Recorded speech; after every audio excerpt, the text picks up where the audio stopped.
Hi, welcome back to a special edition of What in the Hall Tweets of the Week for Election Day. I'm Mike Pechstein. I'm Kat Cipriano. And I'm Peter Grisa. And as you might know, Mike mentioned it's Election Day, so Tweets of the Week, we like to usually keep it kind of lighthearted. But this time, it's a little bit serious and a little bit not so serious.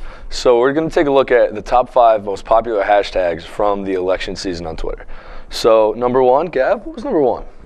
Number 1 had to do with, was it Romney's? Well, no, what was the hashtag? Hashtag Big Bird. There we go. So that was from the first debate. We can check out the clip right now, just get the context of it. Is the program so critical it's worth borrowing money from China to pay for it? And if not, I'll get rid of it. Obamacare is on my list. I apologize, Mr. President. I use that term with all respect, by the way. Good. Okay, good. So I'll get rid of that. I'm sorry, Jim. I'm going to stop the subsidy to PBS. I'm going to stop other things. I like PBS. I love Big Bird. I actually like you too. But I'm not going to keep on spending money on things to borrow money from China to pay for. So that's number 1.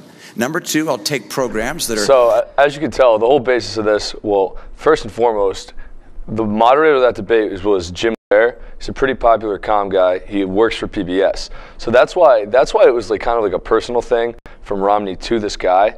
And the reason, like, honestly, the only reason that it was important was because he said Big Bird. Yeah, like, no politician is supposed to talk about, like... about budget cutting and trying to tailor it to the moderator, be a little bit funny, but people obviously just freak out when you say something...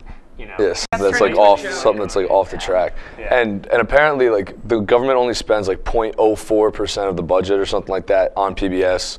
So if we cut it, it'd be ridiculous. But the whole reason that it was hashtag was because people were talking about Big Bird and like, and the memes and everything. Yeah, exactly. Like people just rolled with it and became like this. There's some funny responses too on YouTube about Big Bird going off about "Screw you, Obama, I want my job." Me, I'm poor. There's pictures. Yeah, we'll work for food. In the unemployment line. Yeah. But that was Big Bird. That was Big Bird. The second one is probably my favorite. Really funny. The second one, Romnesia, was not actually from one of the debates, but was from an Obama stump speech in Fairfax, Virginia. He just went on, and it was like being kind of a dick. Romney has kind of flipped the script on everything that he's done as governor in the wake of his campaign. And he coins this phrase Romnesia. We've got to name this condition that he's going through. I think it's called Romnesia. That's what it's called.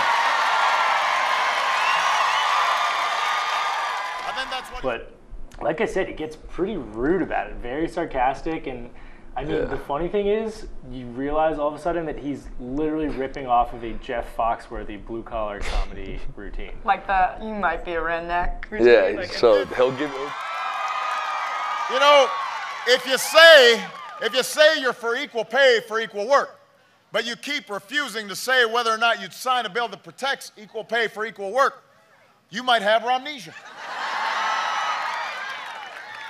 If you say women should have access to contraceptive care, but you support legislation that would let your employer deny you contraceptive care, you might have a case of Romnesia. Straight up from blue collar comedy. That's what politics has come to nowadays. Who can be funnier? Yeah, exactly. And honestly, who could be meaner? Like he was straight up being mean. Coming out hot. I wonder who on his election team came up with that idea, and like if they realized how. Oh my God! The second that they thought like of the word Romnesia, they were like, "This is gonna be great." Like, everyone, Romnesia everywhere. If you see the clip, everyone in the background is such a sheep too. Everyone's standing up. Yeah, Romnesia. Yeah. Oh, you're so funny. It's ridiculous. Yeah, that's pretty ridiculous. Gab, what was the third one? Third one was hashtag sweaty lip. All right, let me explain. I just let's take a look at the still shot real quick. Yeah. Let's zoom in on that. You gotta be pretty nervous up there in front of 100 million people who have, America really probably doesn't even care that much about politics. But however many people watch the debate. Yeah, but people feel obligated to watch debates. I feel like this is a nasty place to have, like, salt water on your face from your body. Think about if Chris Christie runs for president. Oh my God, sweaty everything. Sweaty everything. Hashtag pit stain. Hashtag back sweat. No, it's so terrible. You could actually like 300 Hashtag back sweat. Out of breath. Yeah, hashtag labored breathing. Think about my opponent.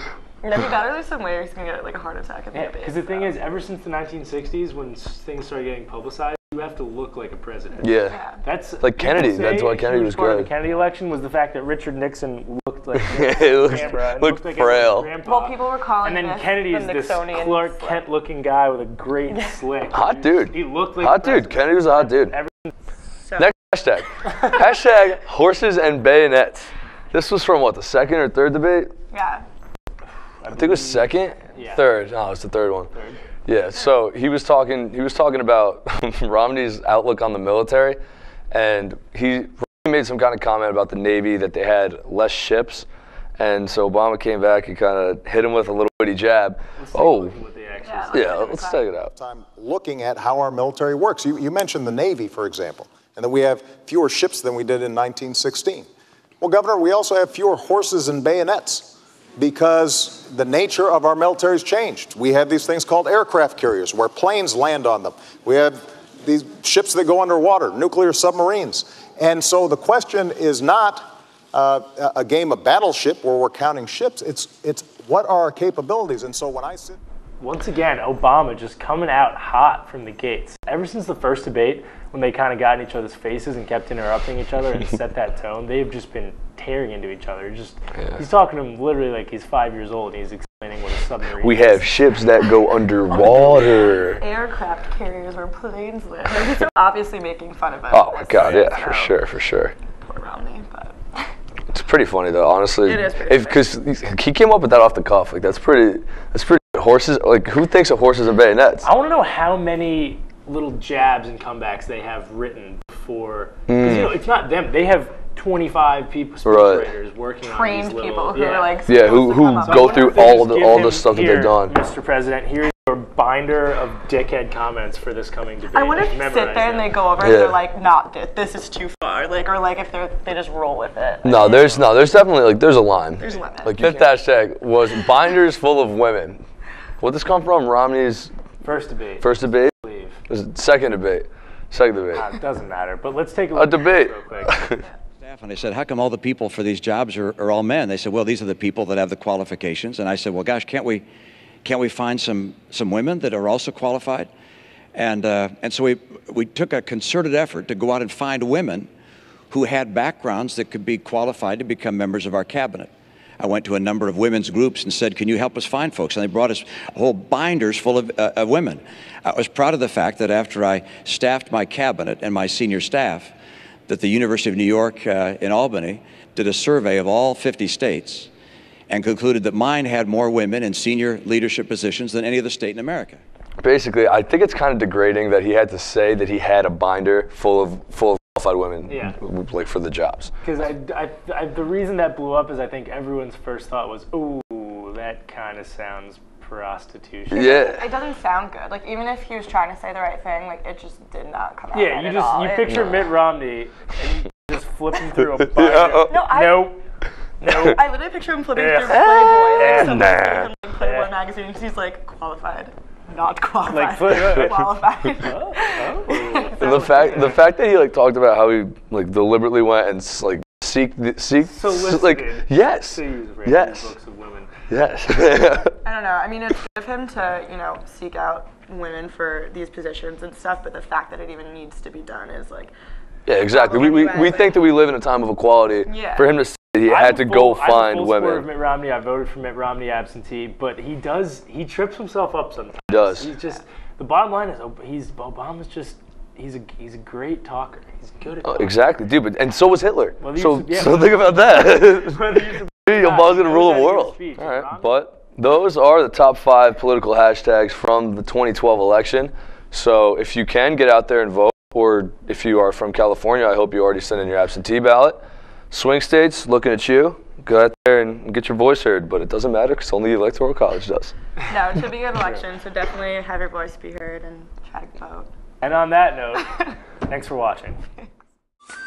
Tweet, tweet,